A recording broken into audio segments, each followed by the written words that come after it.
यानंतर एक दुःखद बातमी। ज्येष्ठ काँग्रेस नेते आणि माजी केंद्रीय मंत्री बाळासाहेब विखे पाटील यांचं निधन झालंय। अहमदनगर जिल्ह्यातल्या लोणीतल्या राहत्या घरी त्यांचं निधन झालंय। विखे पाटलांनी वयाच्या 84व्या वर्षी अखेरचा श्वास घेतला। उद्या सकाळी 9 ते 11 या वेळात प्रवरा कारखाना गाडगीळ सभागृह इथं बाळासाहेबांचं पार्थिव अंत्यदर्शनासाठी ठेवण्यात येईल।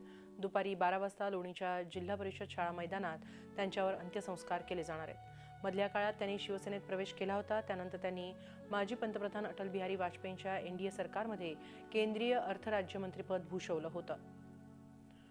पाहूया बाळासाहेब विखे पाटलांचा अल्प परिचय।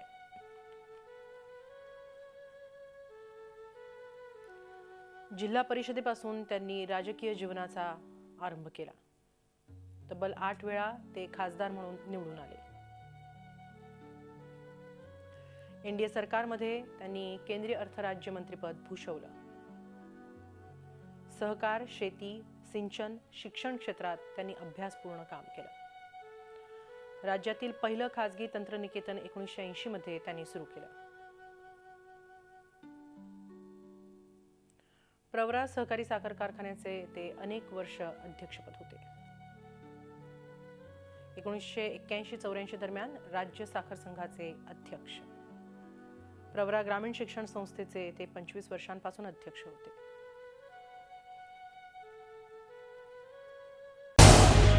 झी 24 तास रहा एक पाऊल पुढे।